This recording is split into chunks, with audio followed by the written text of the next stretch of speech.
रोजी से बेटी से ना मजाक करी जकर मन ते बोलो गाओ, लेकिन एक लाइन लिखले ही तोहरे तो समझ में आवता, पढ़ल लिखल बड़ू, समाज घूमत बड़ू, लोगन के समझ में नहीं आई तो हम का करो। हमरे तो समझ में आवला कि अगर न समझ में आवल रहता ये उम्र के आदमी के कहिए जनता छांट दिले हो। सबके समझ में आवला, लेकिन तोहरे समझ में तो आवे की चाहिए कि मिटेंगी लाखों अफवाहें, तोहरे बदे हुई नहीं तू से मिटेंगी लाखों अफवाहें, हकीकत मर नहीं सकती, भले मर जाए दीवाने मोहब्बत मर नहीं सकती। गाना बजाना का बात है, झाँव झपट का बात है, तई कुदरत का देवल हो स्वर पानी, एक बदे जबरी मांडा हो। इहो 4 लाइन भूमिका जन बोले जात है, इस सबके समझ में आई और इतना ऊंच हो कि बिरहा से अलगे जनाई। वाह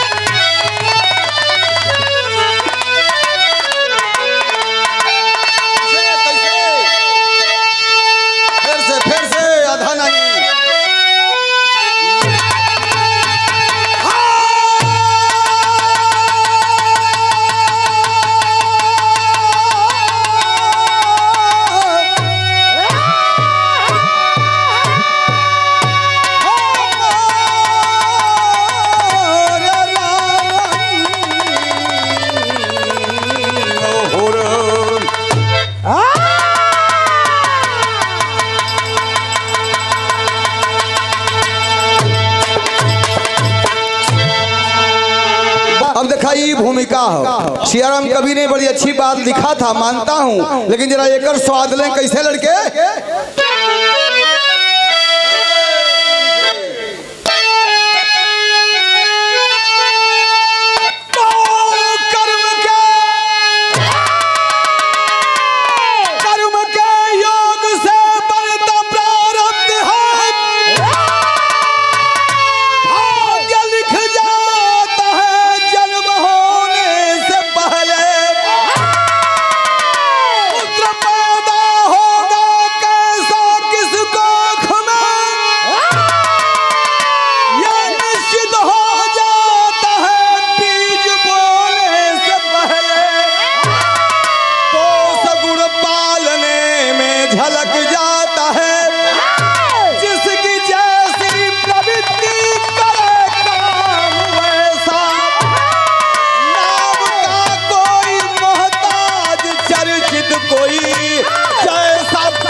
बिरहा का सबसे बड़ा ये गवैया एक दिना कहला बाबा, एक आग दिना के त्योहार हो जाला तो लगला बोले हमके बाबू 2-3 दिन अपने संग में करवा लेता, सर सुरती का हमारे गरीबे आदमी की व्यवस्था भी हो जाए तो के पता भी चल जाता।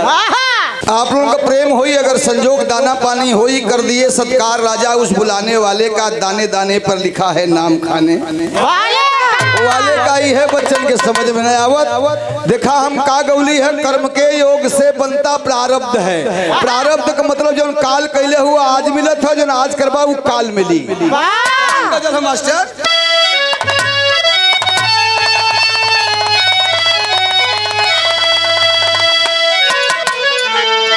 हम तो रखली नया नवा में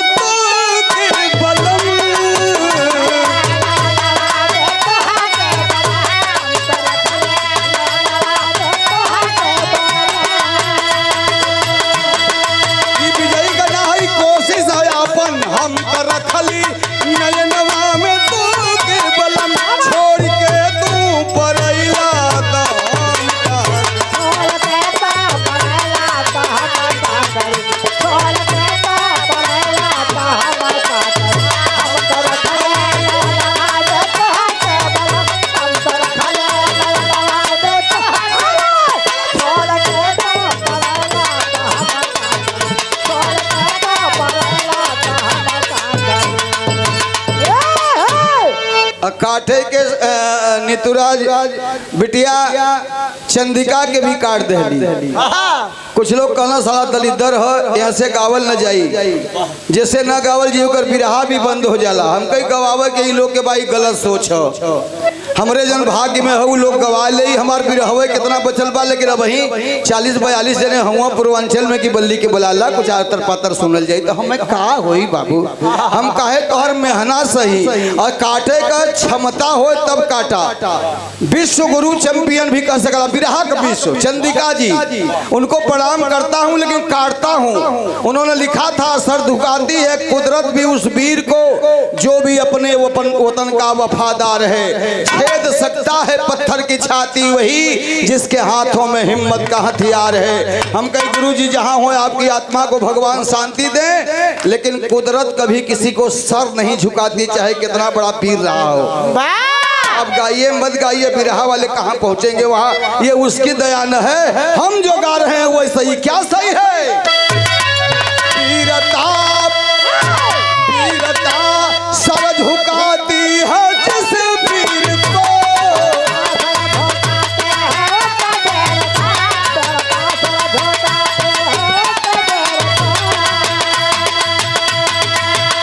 पीरता सर झुकाती है जिस पीर को जो कि अपने वतन का अटल वंश है।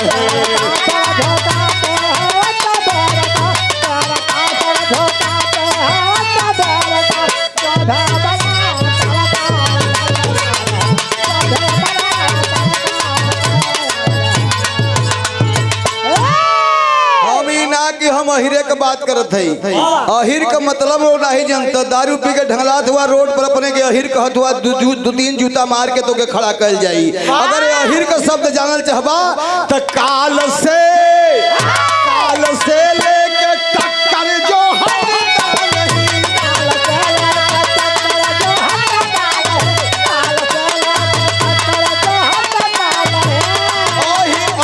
सर्पों का दमन करने वाला, काल से लेके टक्कर जो हटता नहीं, जान लीजिए यदु का वही अंश है।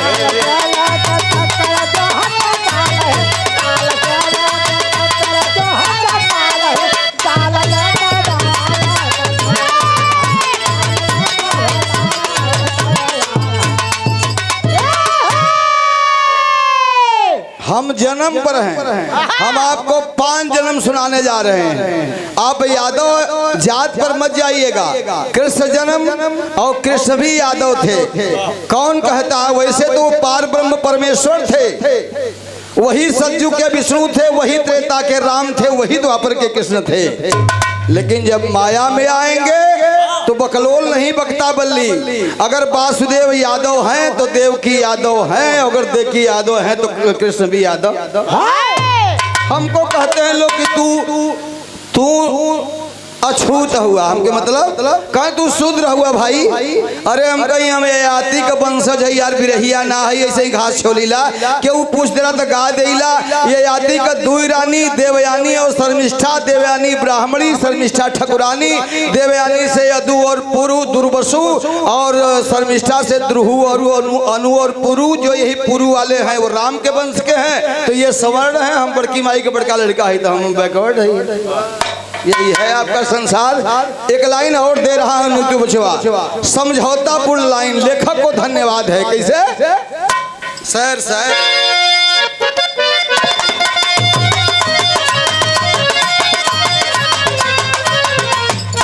बहुत बढ़िया है बेटा। उत्थान पतन में किसी का हाथ होता है, उत्थान पतन में किसी का हाथ होता है, उत्थान होता जब अच्छे का साथ होता है।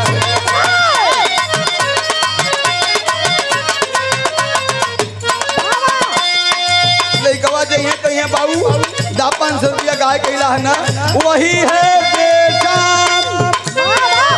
वही है बेटा जो जगत में अच्छा काम करे, वही है बेटा जो जगत में अच्छा काम करे, अपने कुल गुरु माता पिता का नाम करे।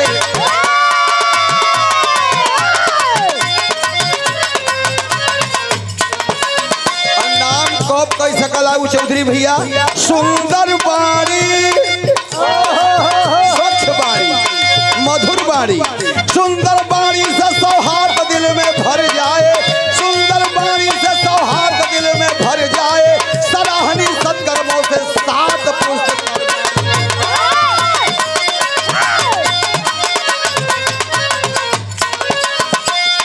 जोने बलिया के कोई 20 साल बताई कोई नोचता उ बलिया का हो सुन लेबा तो कलेजा मुंह के आ जाई। बलिया के विषय में बतावत है समय समय पर बिरहा जगत की चौथी पीढ़ी निभा रहा हूं दोस्तों, रामदेव बुल्लू से आज तक।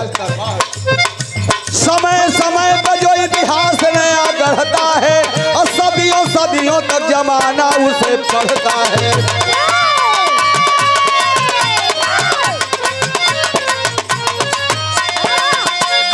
गढ़गौरा के बुढ़कू पे यही रहे, गढ़गौरा के बुढ़कू पे यही रहे, नाई खुलन के संग पुत्र बिन अधीर रहे।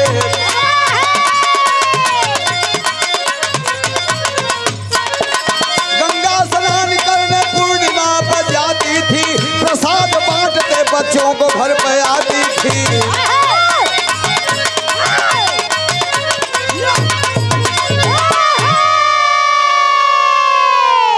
पर न जाए, बिरहा में एक अद्वितीय चीज दे के जा रहा हूं जो बिरहा वालों को मालूम नहीं है। पढ़वैया लोगों को मालूम है, आप लोगों को, बिरहियों को नहीं मालूम है, क्योंकि उनका दिमाग वही है कि 3-4 ठे हम सेट कर ले तो हमारा रोज प्रोग्राम हो ही होते बा। गावे के हम गा दे 30-35 साल पहले का तर्ज हो। हाँ, अब गावे के तो दुर्जन भैया कबो को मजा लगावल गवने का रात दुखदाई हो वही न भूले, काशी भैया मोटकी में गावे गाओ सधुइया वाले में कितना बढ़िया लगे। अब लइकवा चुतिया बनाओ तो ये बूढ़ा पाउडर लगाइले फिर न आए जवान। तो हमारे उतना टाइम नहीं बा, हमारा ढेर मन गावे के करला भैया बस बस। ए भैया हो, लेकिन अब वो नई ना हो कर टेकवे बताओ था ट्रैक्टरवा वाले का पुरानी है। बाबू तनी कुछ सोचा, तनी बढ़ जा हो बढ़ जा।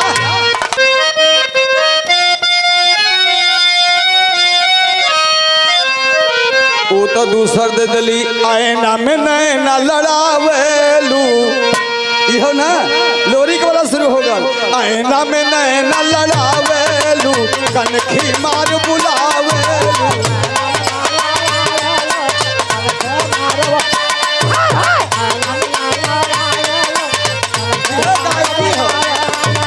ताकलू दोपहरी में, ताकलू दोपहरी में घेरे बदरी,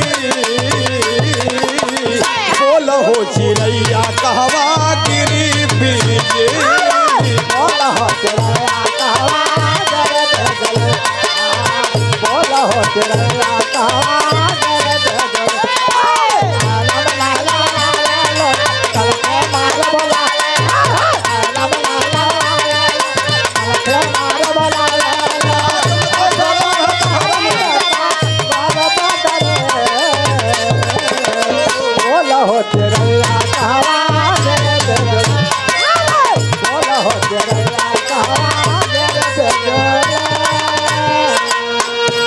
आईना में नैना लड़ावेलू, कनखी मार बुलावे।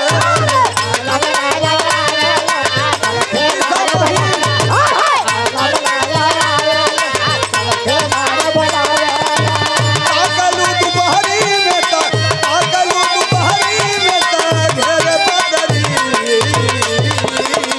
बोल हो चिड़ैया कहवा गिरी, बोल हो चिड़ैया कहवा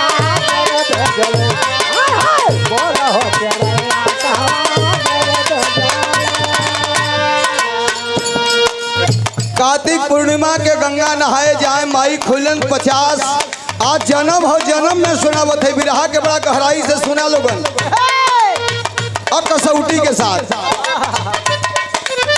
प्रसादी ले है चूरनवा वाली है, वो छोटकी छोटकी एक गलिया में घूम गई, बनारस गलिया में बांटे लगली रमेश बेटवा, एक केहुनिया के ठेल लग गल उनके बरियार हाथ पहलवा मतारी बहन कड़ावड़ा पहने जो आधा किलो का रहे। अब तो ट्रैक्टरवा वाली के समझिला है यहाँ खोसत है। आजकल तो हम यूट्यूब पर देखते हैं, हमके बड़ा लाज लगत है, लड़की बतियावत है कि समझे ना आवत हो। अक्षरा जी जैसा हीरोइन पूरा बदन खोल के अपन दिखावत हैं, गट्टा कहते हैं जानू जानू। तो हम तो उधर नहीं जाएंगे, हमारा बिरहा हो चाहे ना हो, हमको मिले न मिले एकदम चैलेंज कर रहा हूँ। हमार बाबू कहले रहना कि धन धर्म दोनों कबो न देवे के चाहिए, और दूठे रोटी कैसे घटी। अरे कलाकार के लिए तो एकदम ओकर दासी बन के लक्ष्मी डोलली महाराज, लेकिन अपन वक्त बिगाड़ दे पैसा के पाए के। ये सोच हम लोगन के पीछे मत दौड़ाए, आगे देखा तनी बढ़ा ला, मजा ना आओ था के कैसे हो।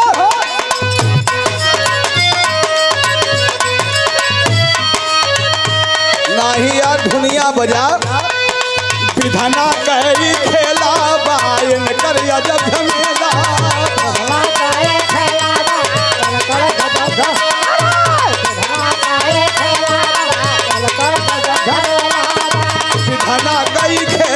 बायन कर जब झमेला बा, भीड़ में से लइका गिर के रोवयक लगल,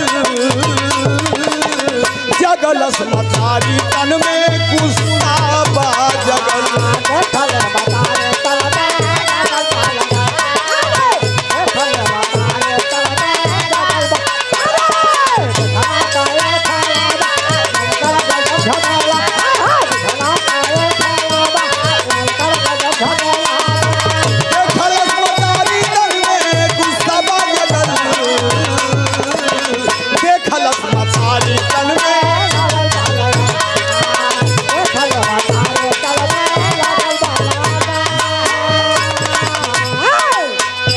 ऐसे ही छत होला न शहर में, तो जेकर जो व्यवस्था बा वो टाप वो पथरा वाला सीमेंट वाला बाबूजी, वही पर मतरिया जो लड़कवा बहन बगलिया में खेलत रहल, जौने के लागल कचोर लइका तनी ढंगला गल खलीफा उठल कलश की ओरे कवन मार दलस, तो कबो कबो महीना पर 15 दिन पर जाए माई, तो चिन्हले रहल कहो का कहलस, बेटा बा का हालत का जनबे बझिया,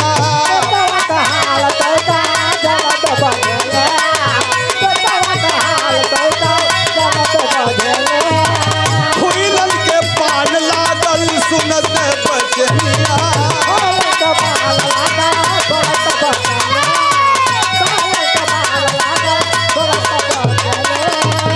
पैसा नहीं पानी होए के चाहिए आदमी के अंदर। कहली अपना घरवा जाइब हम आपन जान गवाई,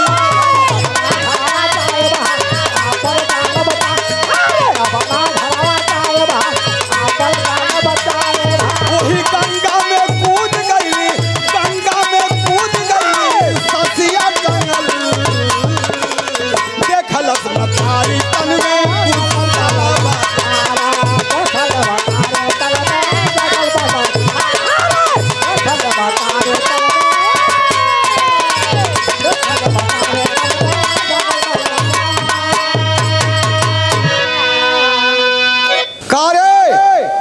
लड़कवा काहे मार दली तय का जनबी, त जे पानीदार रही पानी पर मरी, जे ही करी पैसा पर मरला साफ है।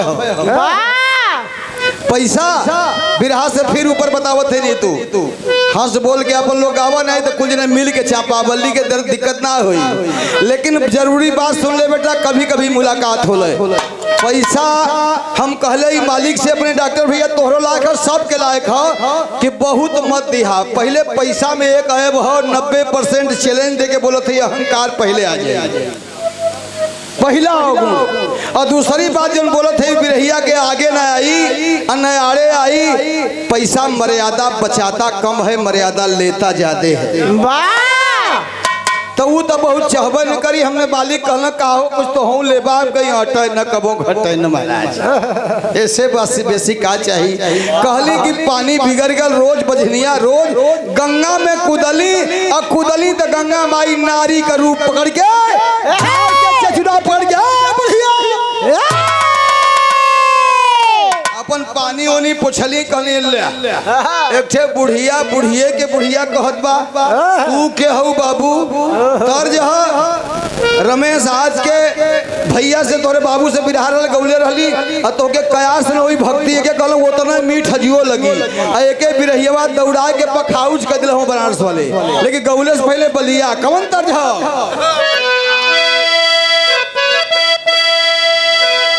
और स्थाई सुनाम बतावत है का पगला गईलू ना मोरी अइया का बौरा गईलू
एक लाइन गाय के 16 लाइन बतिया के 35,000 ना लेवे के खाली जनता के बतावे के हो अरे बदली कहानियां ना ये रनिया बदली कहानियां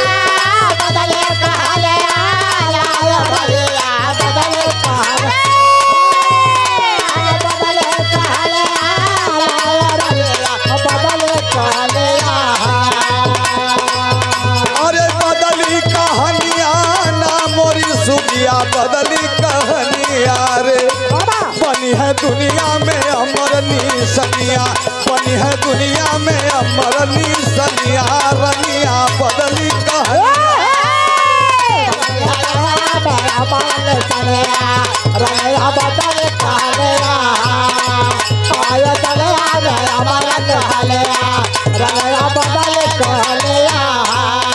देखा देवी देवता चुतिया बहुत बनावला कैसे बदली बुढ़ा बताइबू देहली 5 गो फलवाली आके देहली 5 गो फलवाली आके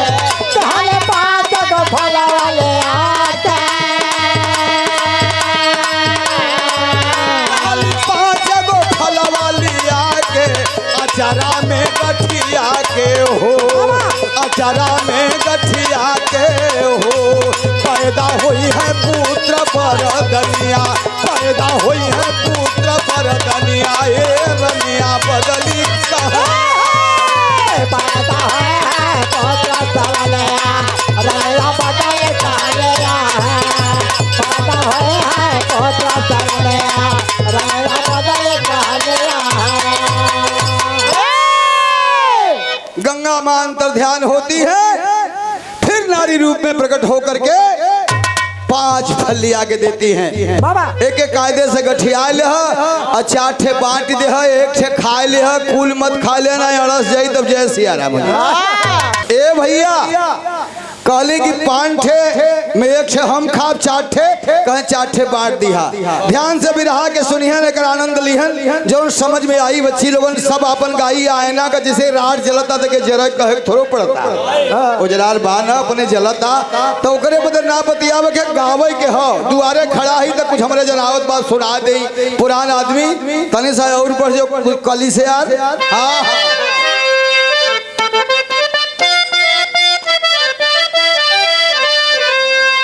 रामदेव रामदेव लोग चिल्लाना जेकर बांसे नियर आवाज हो पहलवान ओहो कहता ही रामदेव वाली है हेतना का मुंह बावा है सही गाँव है कैसे कोई कहा तारिया सासू दहिया जमावली हमारी त डालिन जोरा नवा राधा हो कग मन मोहन। पंडिताइन एक आवत नहीं टहरत टहरत एरे आज तो बड़ा मेरे में बड़ी हुई का फड़वा में का ले उठान समझला ना अछरा कहले अरे वो एक बुढ़िया रले कहले गंगा जी हई अच्छा ठे बांट दिया कहे दे तू बहिनी तब हमहू के तई लालची आदमी खाए लेली जब खाए लेली त लड़का रह गल समय हो गल झाड़ी में फेंक चल दहलिन त झाड़ी में फेंक दहली ब्राह्मण का कुमारिया भजल में परा गयल खेवैया भैया हो नैया डूबे मजेदार।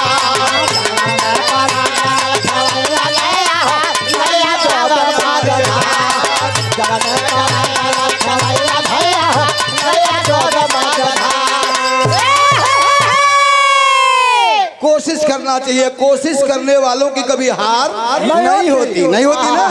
तो पर्दारी से ना हुई कोशिश करा बच्चे वालों को देख के सिखाए के चाहिए। जो हीरा का बात कैलू है तो हम हीरा चचा से सीखले है कि 82 में पहलवान टाई टाई तू कैसा 65-70 में बाएं बाएं कर रहा जी।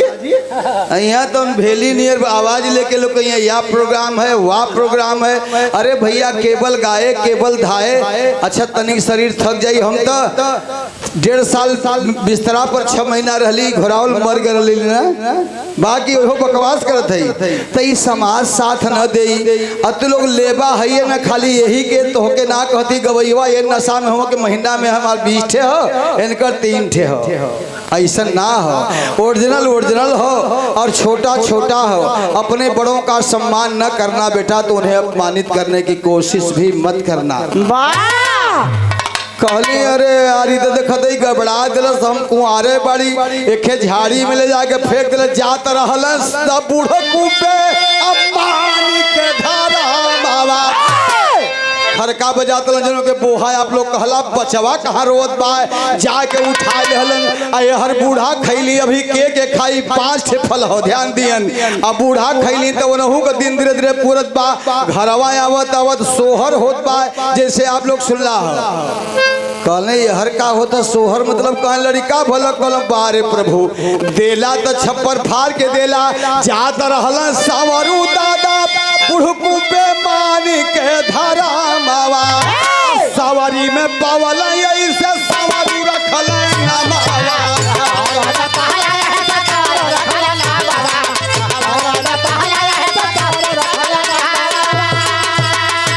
लोरी का सवारू बलदाऊ कन्हैया भैया हो नैया डूबे मजेदार ई रेस रहल पर जुनिया आवे लगली छमाइन धोबी नाउन सुनथी नेग आजकल बड़ा महंगा बाटत है कहाँ 3 ठे बचल है ले ला लोगन लेकिन है बुढ़ऊ कहाँ से लिए ला कहला यह न कहला दिलो तो छप्पर फाड़ के देलो तो ये नहू के जिन्हें कृष्ण रही है जिन्हें बलराम रही है। उपमा रामदेव जी से बिरहा जब रहल कोपा कवि जी सवेरे बिरहा खत्म भल गनगन गनगन कांपत रहली बहुत बड़ा नाम रहल रामदेव का रमेश बहुत बड़ा नाम बहुत बड़ा ग्राफ रहा जैसे जेसीबी कोड़ल है वैसे कोड़े भैया लेकिन कैसा मालिक इज्जत रखला अच्छा वह चर्चा का विषय बनल कि जिए के साधन हो गल उनके बहुत बहुत प्रणाम हो कल करे सारे हम इतना चिल्लाई ला तो उतना आदमी नहीं रोता तो कैसे रोवावे ले रे हम कहे गुरु जी आप वाली बताई आपके करुण से गावे आता है कल बताओ तो हमारे वाली बतौले रहली अगर 5% हो जाए तो धन्यवाद दिया विदेशिया ऊर चढ़ा के गाँव है धोबी न जमाइन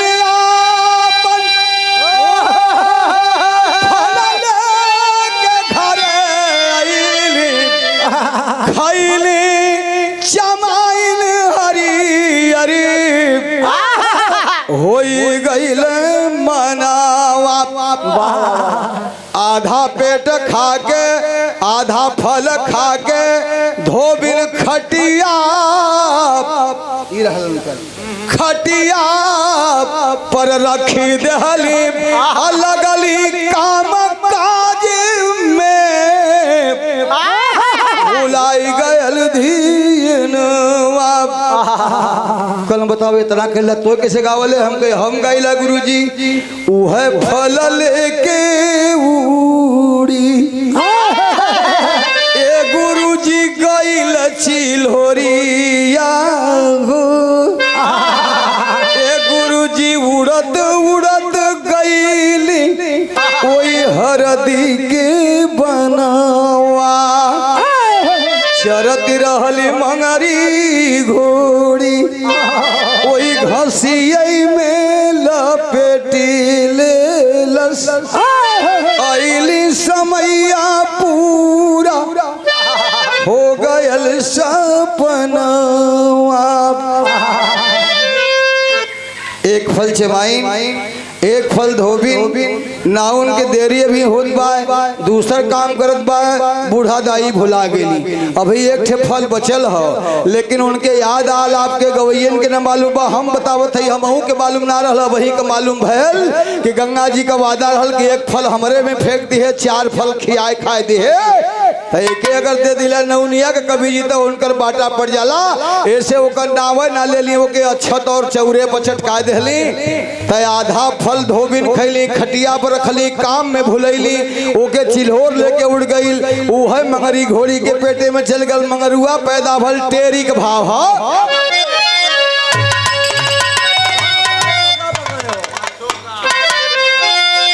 अरे पांचों के जग में जोड़ा ना मिलल पांचों के जग में जोड़ा ना मिलल सवरू लोर दिया जाई पाछे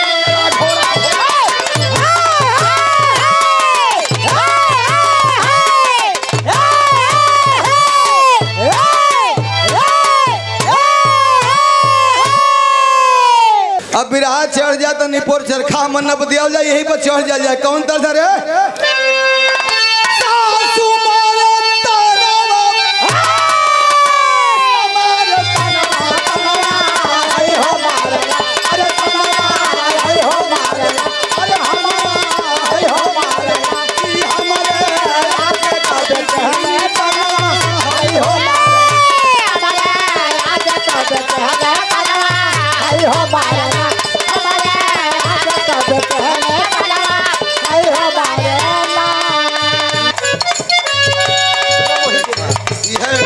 लड़का